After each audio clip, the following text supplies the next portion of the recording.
எனக்கு எழுத்தாலையா போகுதுடா ஊத்தாயா போகுது ஆமா எழுத்தாலையா போகுதுடா நில்றா இங்கடா போற ஊத்தாலையால போது பசைய சொட்டிடுவோம் பொம்மையா ஒண்ணு வராம்டா ஆஸ்பத்திரி போகணும் வாடா மாமா உட்காருங்க என்ன பிரச்சனை சொல்லுங்க ஒரு வாரமா எழுத்தாலையா போயிட்டு இருக்கு டாக்டர் பன்னி மணி திண்டா அப்படித்தானே இருக்கும் ஊத்தா மட்டும் போகாது பின்னாடி எல்லாம் போகும் ஊத்தால போகுது அதை நிப்பாட்டு நம்ம ட்ரை பண்ணிக்கலாம் நானும் எழுத்தாலையா நிப்பாட்டுக்கு ட்ரை பண்ணிக்கிறேன் இருக்கேன் டாக்டர் எங்க ட்ரை பண்ணியாது பிரியாணி சிக்கன் ரைஸ் திங்காது மத்தியானம் பிரியாணி திங்காது சாயங்காலம் முக்கியமா போட்டா திங்காது ஊத்தால நிப்பாட்டுவது குச்சி வச்சுதான் அடிக்கணும்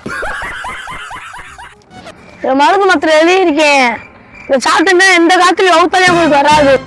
இந்த மருந்து மாத்திரையாச்சும் என் வகுப்பால நின்றுமா டாக்டர் தாவி விடையில இருக்கீங்க அப்ப அதான் ஊத்தால நிப்பாட்டுமா தாட உருண்டியா